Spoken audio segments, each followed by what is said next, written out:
In the far southwest of Britain sit two proud neighbours, awash on both sides by the sea.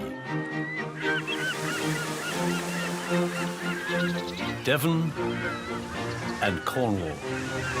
The sea has been part of my life since I can remember. The rise and fall of changing tides have brought with them blessings and bounty. It's Jurassic, it's prehistoric. You leave all land and civilization behind. Shaping a place for work and play. Oh, superb! That is superb! Sculpting cherished landscapes, held in trust to safeguard for future generations. Places like this should be pristine, you'd think, wouldn't you? Shows how much junk there is actually in the ocean. In this episode, we're at the forefront of the foreshore, in, on, and under the waves. 3, 2, 1. Off you go. Ever curious, ever adventurous, and ever respectful. On a day like this, why would you want to be anywhere different? These are the stories of the people who call the coastlines of Devon and Cornwall home.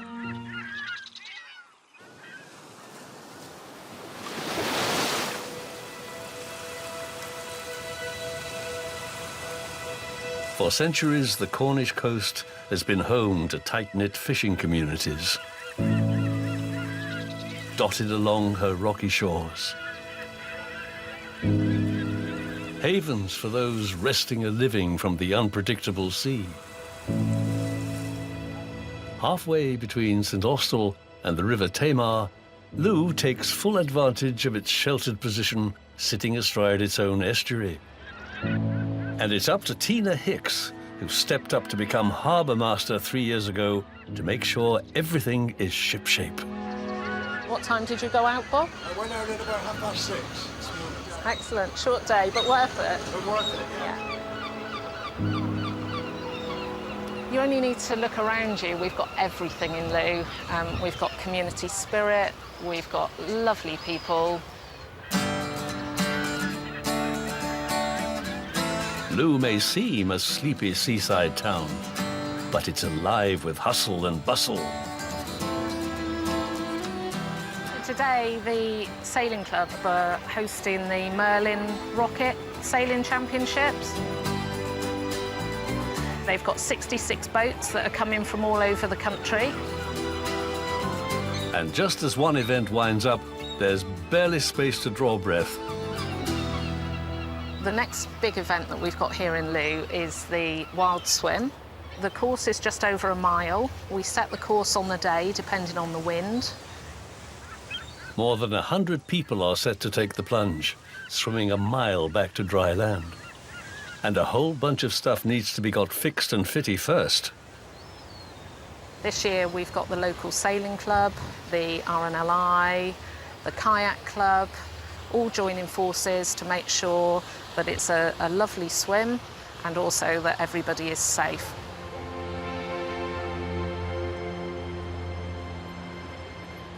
One swimmer who is making a splash for the first time is retired teacher Alison Curra. I was born in East Looe. The sea has been part of my life since I can remember. She's been working up to this charity event for months. OK, guys, we've got a nice evening tonight for a swim. There's quite a hype about training for this swim. It's great to have something to work towards, really, a target. OK. Other than that, we'll go and have a good swim, guys. Let's go.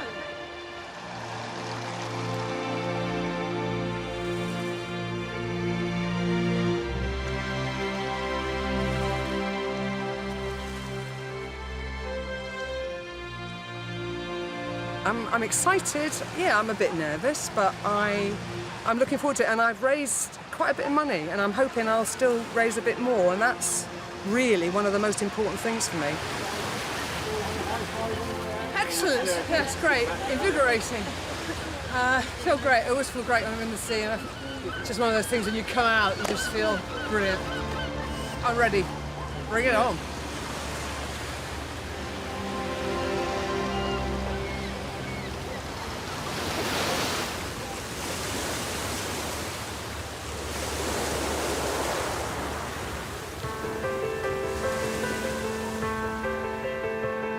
the craggy coasts of Cornwall have weathered all that the ocean can heave at them.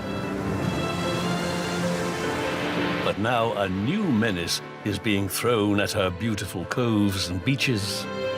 Rubbish.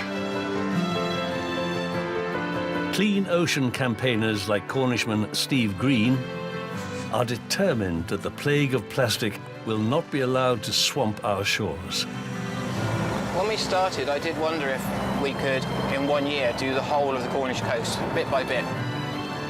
But the reality of it is every time we return, there's just as much rubbish there as there was before.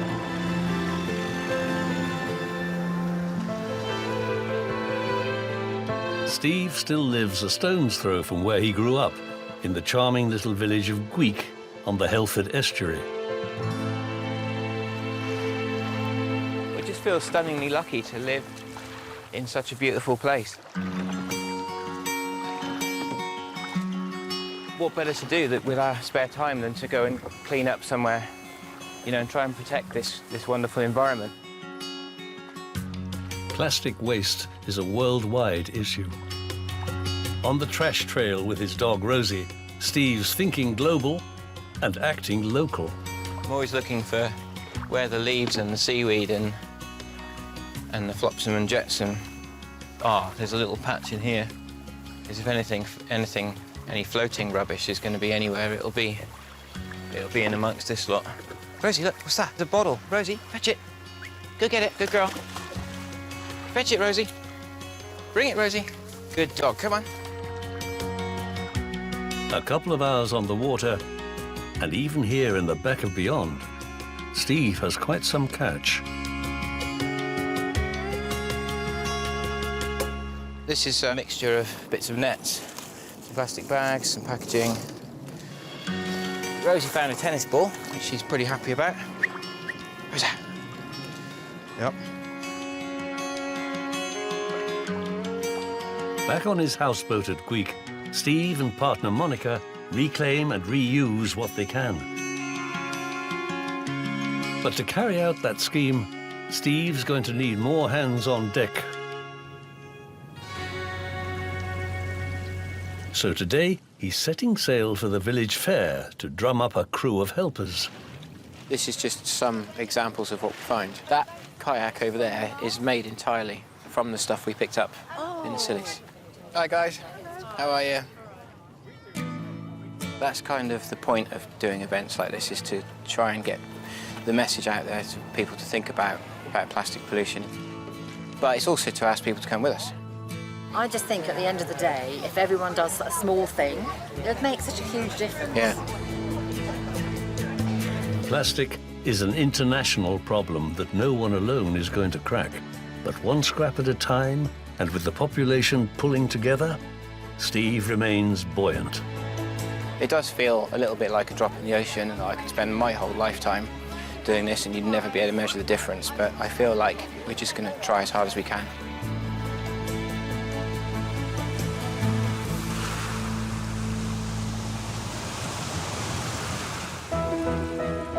Later, in Devon and Cornwall, Night to fry! the Newquay gig racing season gets off to a flyer. It's good. It's what it is, and that's gig racing for you. This one here is quite steep, isn't it? So, see if it's climbable. And coast-steering duo Sue and Zach head into unknown territory. It's everything your parents told you not to do. Sort of playing on the rocks.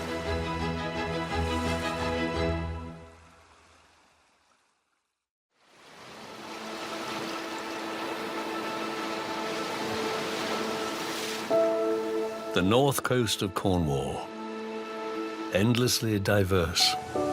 Here the ocean has long brought both prosperity and peril. And taking on these waters requires deep respect as well as determination. For centuries, the daring skill and speed of the Cornish gig was the key to wreck, rescue and riches.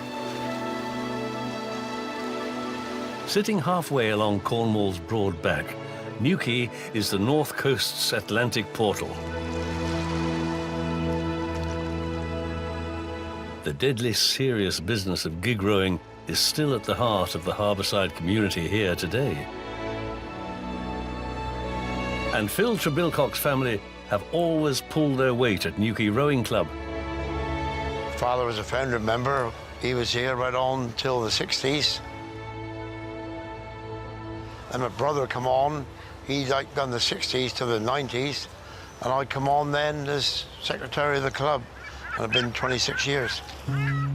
Phil's own competitive days may be over, but the latest Trebilcock family member possessed by the gig rowing passion is daughter-in-law Natalie. It's just pure power, and you've got to keep in time with the oar in front of you. She's a very competitive rower. She's won several races in the time she's been rowing, so keep the tradition going. For Natalie, this summer season will be a stiff old stretch. After a 4-year break, knuckling down to raise little tackers Nathan and Henry, she's now back on board. This is a good place to store things, your rowing seat. They didn't used to have rowing seats back in the day, so these just help protect your behind from blisters. So it's quite nice to have a seat now.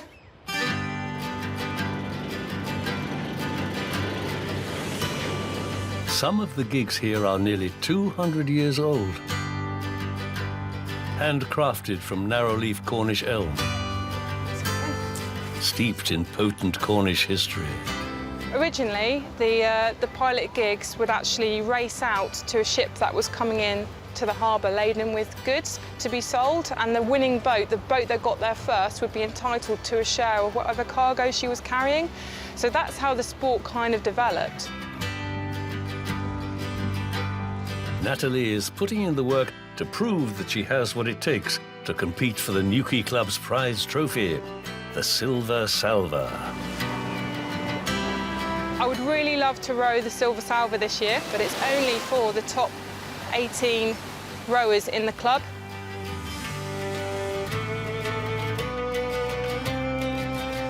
You've got to try and keep the nerves under control because it eats into your energy stores otherwise. Nine to fry!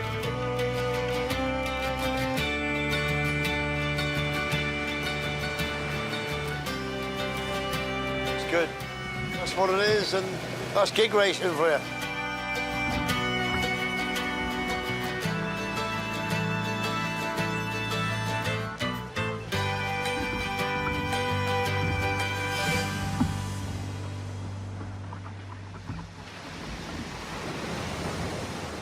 Natalie has done enough to earn her seat in one of Newquay's elite women's crews. It was such a good race. I enjoyed it because it was Good race. Yeah. Hopes are high. The Trebilcock name could soon be proudly etched on a prize piece of Cornish silverware once again. You've got your friends around you. It's just such a lovely escape from work, from 2 little children. It's my time to be me again and to really enjoy myself and to do something that I love doing very much.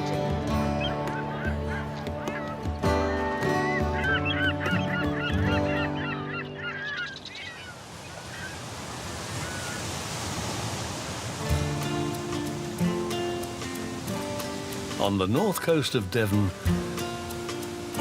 the picturesque seaside town of Ilfracombe has welcomed tourists for over a century. The arrival of the railways from London in Victorian times put it firmly on the holiday map, and the town's been hatching new ways of attracting visitors ever since. 11 miles north of Barnstaple, the coastline surrounding Ilfracombe is both bewitching and attractive in its own right. The steep cliffs and jagged rock faces have long been the stuff of nightmares for mariners. But a growing sport is turning this treacherous terrain into a port of call for thrill seekers. Oh, superb! That is superb! Coast steering. A heady mix of jumping and swimming, skittering and clambering. It requires a deep understanding of the Devon shoreline and its potential dangers. Devon-born Sue Allen runs her own coast steering company offering fresh perspectives for the town's tourists. I've just been by the sea the whole of my life. If you want a bit of an outdoor lifestyle, I think North Devon's just got everything. We've been using this route now for a good few years, and I think we pretty much know it in and out now. But now Sue's after some added challenge. With fellow guide Zach, they're on a quest for uncharted waters, poring over maps, searching for new, unexplored routes. I'm pretty sure there's got to be something jumpable in that little passageway. You're out into deeper water there, aren't you? The only way to know for sure is to take the plunge.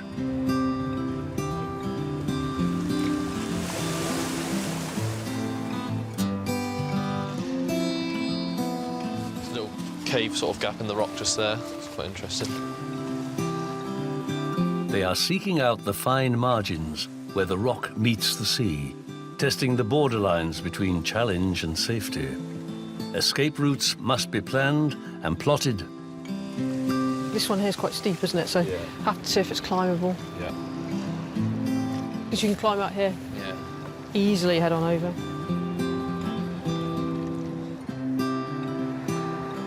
So we'll come up Smuggler's Gully and then come up that rock.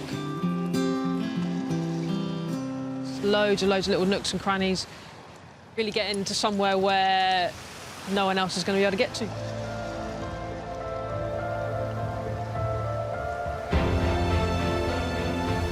With high tide covering the beach, it's time for Zach and Sue to trial the new route for real. Will it be safe enough for novice groups to attempt? Every time you go coasteering, the weather's always different, the tide's always different.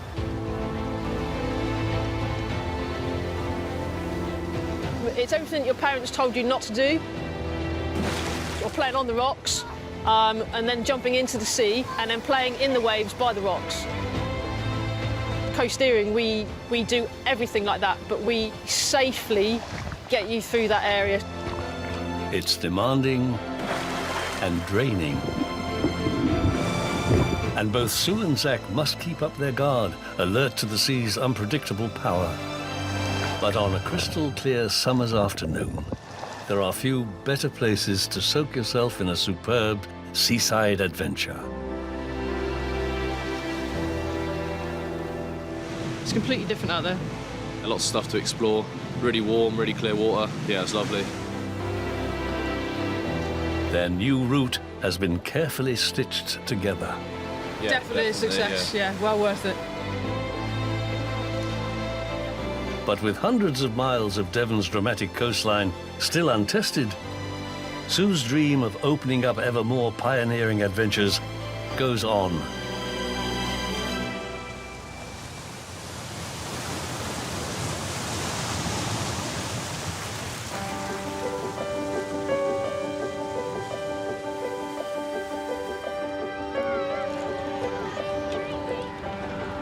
In Looe, on the south coast of Cornwall, the whole town is rigging up for one of the summer's best-loved events. The Looe Wild Swim. People get taken out on our local tripping boats out to the island, St George's Island, and then they swim from the island back to the beach.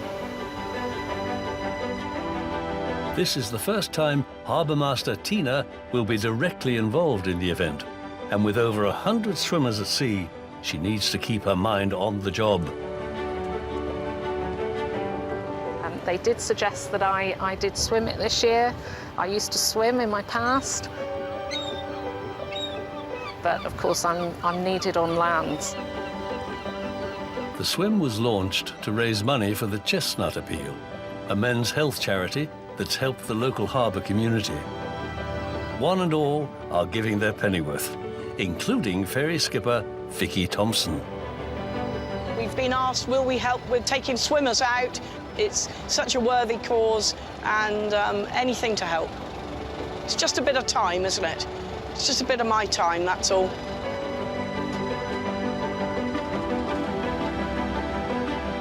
Vicky knows these waters well. and she will ferry her cargo of wild swimmers, whatever the weather. We've no idea if it'll be blowing a gale or pouring with rain or flat, calm and sunny. We'll do our utmost to get the swimmers out here, even if we're kitted out in our wet weather gear. So long as it's safe for us to come out, we will get them out here. And once they've made it back to dry land, the swimmers are in for a treat, in the form of proper job Cornish belly timber. A stone's throw from the harbour, at the pasty shop, owner Lucy Taylor and her team are loustering away, crimping 19 to the dozen. It is a family recipe. My mum decided 31 years ago that she would like to open a little shop. And about 14 years ago, I came and took over. Keeping Looe well fed is a calling Lucy and her team take on with pride. And now their mission is to rustle up enough croust for a whole rabble of ravenous racers. We've been honoured to sponsor the swim event. So yeah, we're making 120 pasties for them to feed hungry swimmers. They'll definitely be swimming a bit faster maybe if they think they're getting a pasty at the end of it.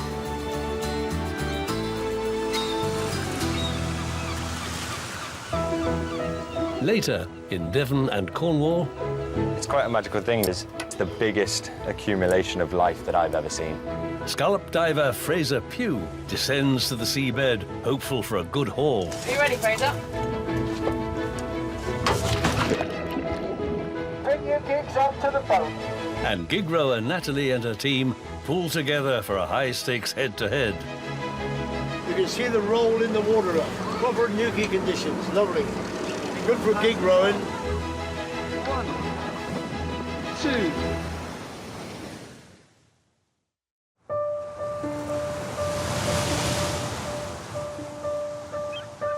Stretching out along the South Devon coast is Torbay. With its dramatic steep cliffs and boundless broad beaches, there's little wonder why it's nicknamed the English Riviera. Looking out across the deep waters on the southern edge of Torbay is England's busiest fishing port, Brixham.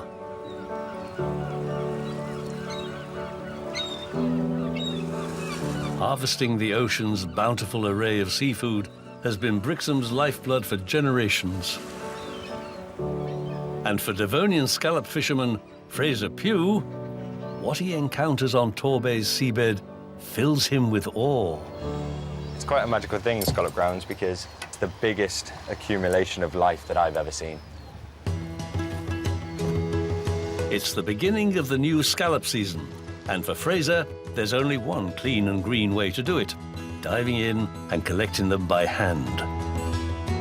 It's the first time that we've dived that site for a good 8 months. We generally give it a while to replenish, and as long as we can get out there with the weather forecast, then it should be a fairly good haul. The way that we fish and the way that we leave our grounds in fairly good order, it's a very sustainable fishery. So we can continue going back year after year to the same areas and getting good hauls. It's amazing, really, that the ocean just keeps giving. As a diver, Frazer gets an exclusive perspective on Devon's interconnection with the sea. And together with crewmates Helen and John, he's heading out to a stunning seascape both above and below the waves. It's so, raw and rugged. It's Jurassic. It's prehistoric. And you leave all land and civilization behind and you go around the corner and it's incredible. Swimming down and hand selecting minimizes the impact on the seabed. But it's a risky operation for Frazer, and not something he takes lightly. I get nervous every time before I dive, and I think that's healthy, and you have to have respect for it. It can be that the current's coming at you a lot, and you're getting dragged backwards, and you're sort of grasping on for dear life, but it's part and parcel of it. Are you ready, Frazer?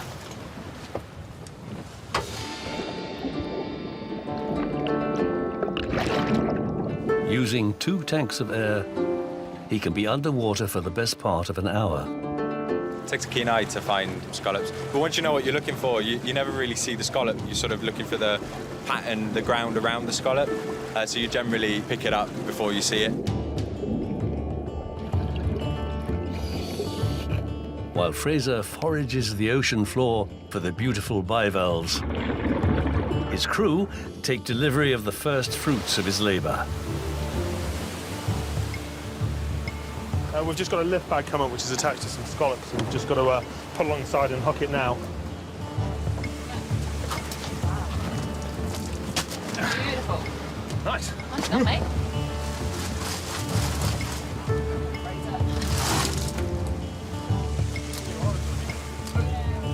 And then we start grading. It's a pretty intense job. It moves quite quickly. If you pick them up too fast and you catch your hand on this bit, it can give you a rather nasty cut. Their hand-picked haul will be much in demand, everywhere from local haunts to swanky London restaurants.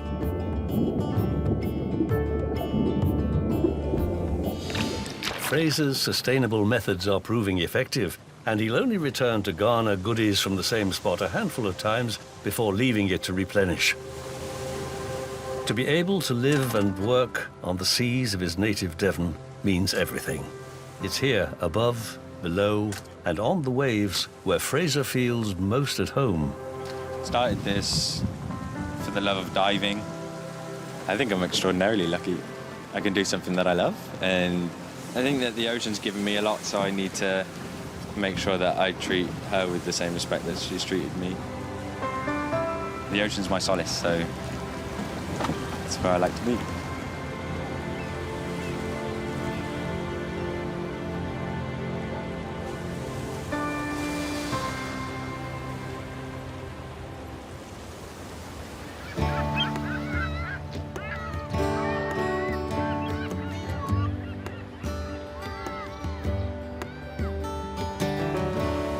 In North Cornwall, Natalie Trebilcock and the pick of Newquay's gig rowers are preparing to do battle. Everyone's at the peak of their fitness, so they're deadly. So it's going to be a tough race. Natalie's among 18 elite rowers selected to compete for the longest-standing trophy for women's cruise. She'll be racing against 2 other boats for the coveted Silver Salver.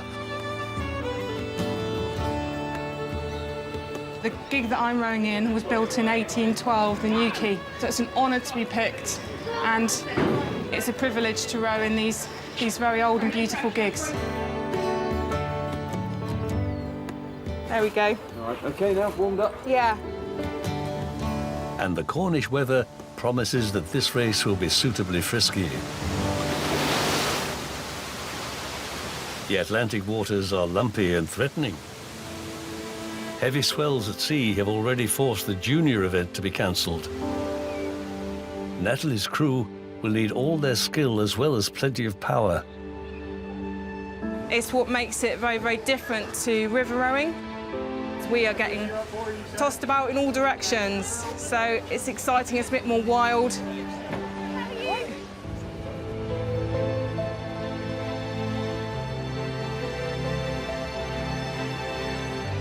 With the cream of Newquay's women rowers under starters' orders, Bring your gigs up to the boat. get ready. It's time for the race to begin. 1,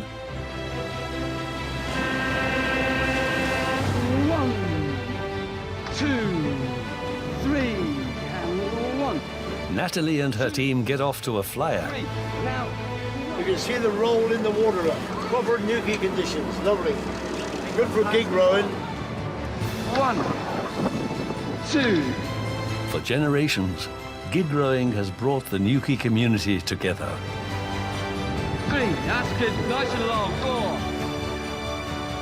4. Once as a tack to secure the town's trade, but now a means of keeping up Cornwall's crucial connection with the sea. Lovely big seas.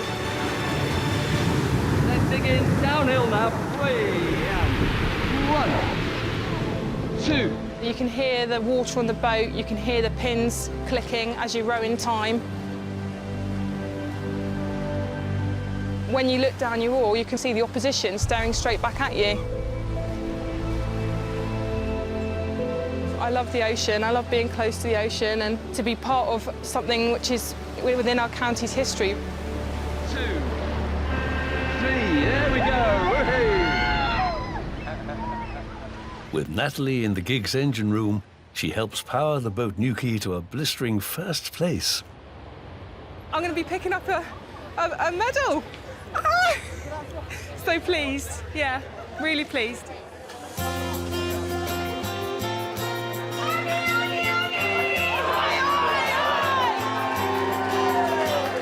The victory means more than just the silver salver itself.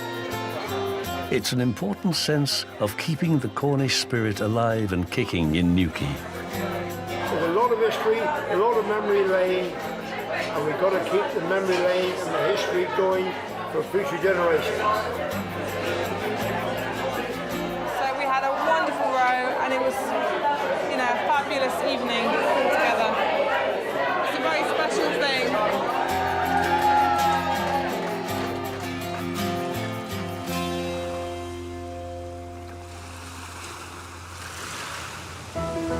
Later, in Devon and Cornwall, How stunning is this, eh? Steve and his volunteer gang set forth on a mission to clear up Cornwall's hard-to-reach coastal corners. There's bits of plastic bottle here, broken up. How long these have been rattling around in the ocean for, I don't know. I'm nervous. My stomach's doing a bit of a flip. And Alison and her fellow wild swimmers get on board for the challenge of the year. Swimmers only now! Immediately on to plunges!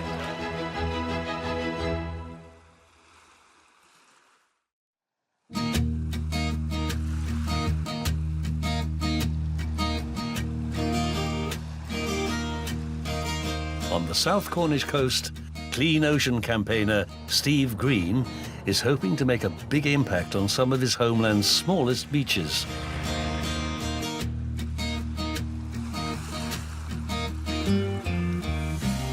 Steve's arrived at the heel of Cornwall, 2.5 miles from Lizard Point, at Cadgwith Cove. With its whitewashed cottages and thatched roofs, it might look like a picture postcard fishing village. But today, Steve and his crew of volunteers will be hauling in a catch of unwanted junk. Roll it over, yeah, it's got handles there. Instead of toshers and trawlers, the group will be using lightweight canoes, kayaks, and his small, partially recycled sailing boat. Yeah, no expense spared. Finest quality craftsmanship, see? Bit of driftwood there, stuck in as a mast. Well, it works perfectly well. Yeah, it's gonna be great. It's lush weather.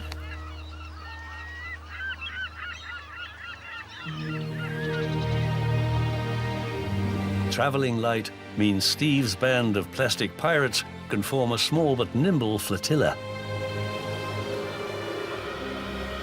Bathed in the globe-trotting currents of the Gulf Stream, the Cornish peninsula gets more than its fair share of plastic flotsam.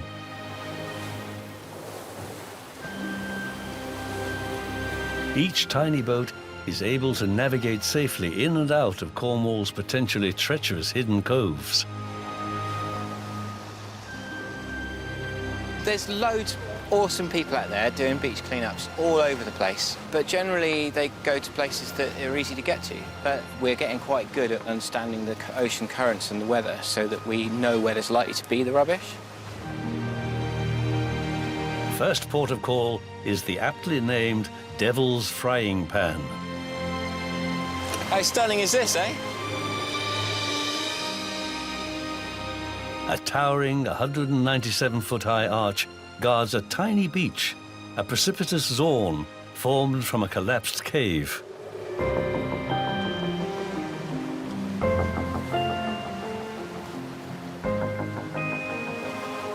Pollution from anywhere in the world can wash up here. Places like this should be pristine, you'd think, wouldn't you? There's no local littering happens anywhere like this, but it's just like shows how much junk there is actually in the ocean. With the tides and wind against them, the latter-day wreckers have limited time. And around the corner, another Cornish beach needs a plastics purge. The usual culprits, bits of plastic bottle here, broken up. How long these have been rattling around in the ocean for, I don't know. There's hundreds, if not thousands, of little bits.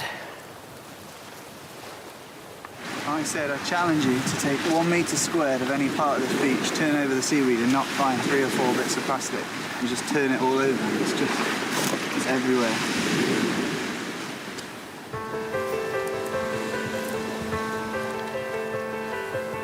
Obviously it's not massively glamorous getting your hands covered in minging stuff and picking up somebody else's rubbish, but I mean, look where we are, you know. We're just in like the most beautiful place. There's literally no way of getting here other than dodging the rocks in a little boat. But it's really nice to turn your back on a beach like this and know that you've picked up all the rubbish. This is the whole point, really. It's about, you know, my little boy over there, he's just turned 1 year old, and I don't want him playing amongst all this rubbish. When I die, I hope that this planet is a slightly cleaner place than it was when I was born, not the other way around. Steve is hell-bent on leaving no stone unturned. Totally obsessed with getting every last scrap off the beach, even if it is stuck under a massive boulder. But this is going to bother me.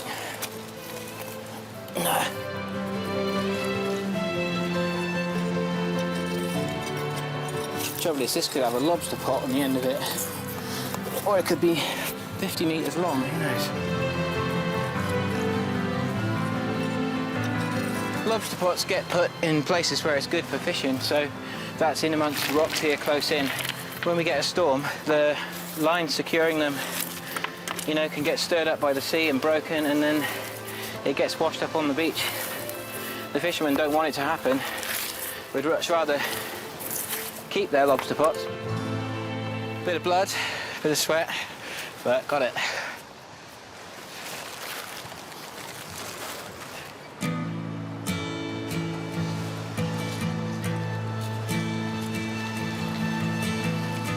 It's right on my doorstep. I live just up there in Gweek, and it's great to go off to these challenging little coves that are really difficult to get to. And I love the sea, I know everything about it, and that's why I do what I do. Steve's trusting that days like today will help turn the tide. A Cornish coast bathed in natural beauty, not awash with plastic. I absolutely love this funny little peninsula, and what a place to be. And I call this work now. This is awesome, isn't it? It's totally brilliant.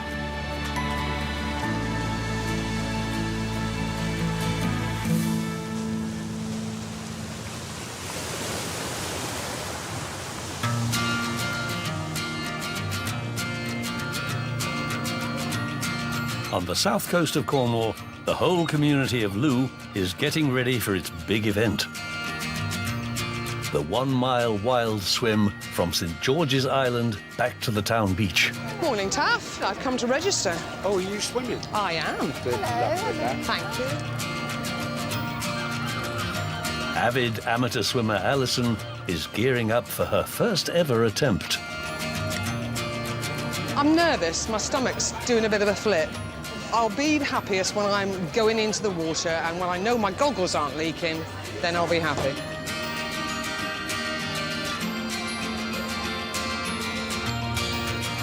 And someone else who's feeling edgy for very different reasons is Harbour Master Tina Hicks. We're all running around like blue-ass flies, really. We've got people on the water, we've got the boats lining up ready to take our swimmers out to the island. Everybody's raring to go. It's really lovely talking to different swimmers. Can't wait to get in there now. Swimmers only now! Good luck, Thank ladies. you. 9, 10. Thank you. So if we can just stop after this one. Yes. Take the next 12 if we can, please. A good old pop and towels like this is why the Looe community thrives. A sense of belonging, a sense of place, and a sense of adventure. Oh, ladies, you'll be absolutely fine. I'll be up there watching you. OK, good luck. Think of the pasty at the end, all right? Yes. Good pasty, yeah.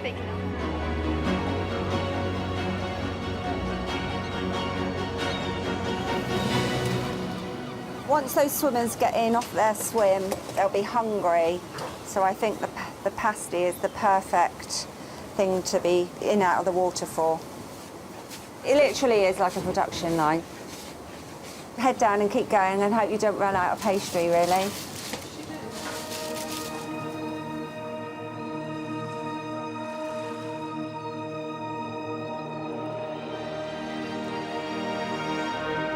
Nice and calm for you? Yeah, perfect. Sorry, Can you swim? I can float. That's all right then. I'm getting excited. I'm seeing the island approaching very quickly. Tide's coming this way. Looking good. Can't wait to get in the water.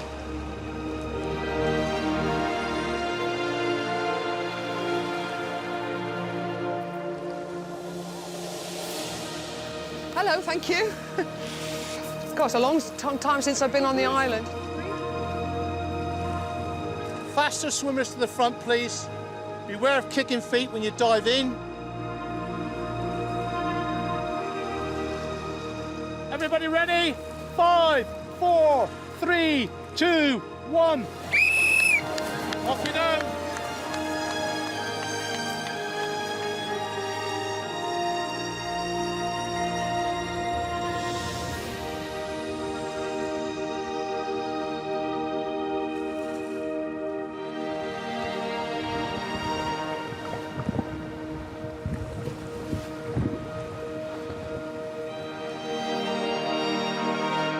As the swimmers plough their way through the tidal waters, Lucy and her pasties take their turn to form a welcoming committee on the beach.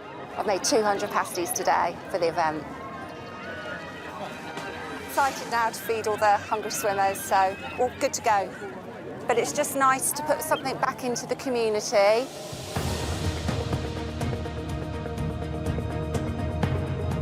The swim's a monster challenge, but with a dash of daring and hearts warmed by the promise of a pasty, every stroke, every paddle is worth it. They can see the end, look, there's the beach. They're going 3 more strokes, 3 more strokes. I don't know how they swim. Me, I'd be like, where's the oxygen? Oxygen hot coffee. Less than 19 minutes in the North Atlantic, and the first swimmers set foot ashore.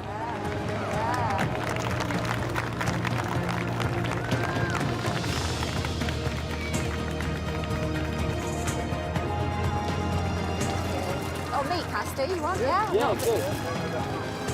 Hello? Meat or veg pasty? That was superb. Oh, well done. Would you like a pasty? And Alison isn't lagging far behind. Oh, yay, I did it! Yay! Oh, it's fantastic swim. It was perfect conditions. Once I got a bit out of breath at the beginning, too excited, I guess, and lots of arms and legs, but once I got into the rhythm, it was just fabulous. I'm just really pleased that I've done it. With all the swimmers safely counted back, Harbour Master Tina Hicks can breathe a sigh of relief. That's all safely ashore, Clyde. So everyone ashore, is it? We can all stand down, over?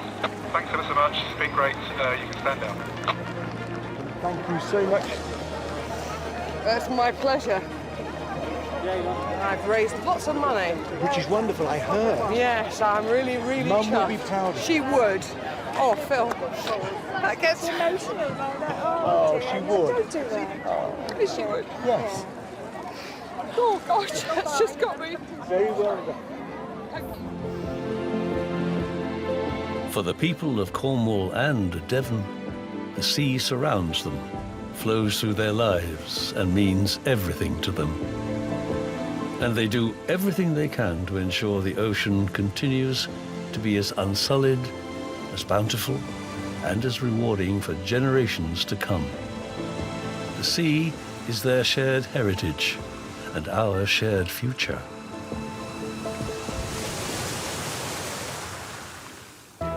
Next time in Devon and Cornwall. What are you doing? I'm not a sheep. Siblings William and Harriet compete to become Young Handler of the Year. Fingers crossed, and hopefully it goes really well. Here we are. Lovely. Tom Bray and his father Richard create a celebratory cider. Cheers. Cheers. Oh, yeah. Yes. Fishing has a lot to do with patience. And Les Angel sets sail in Myler in search of a local delicacy. That's virtually a perfect oyster, lovely shape.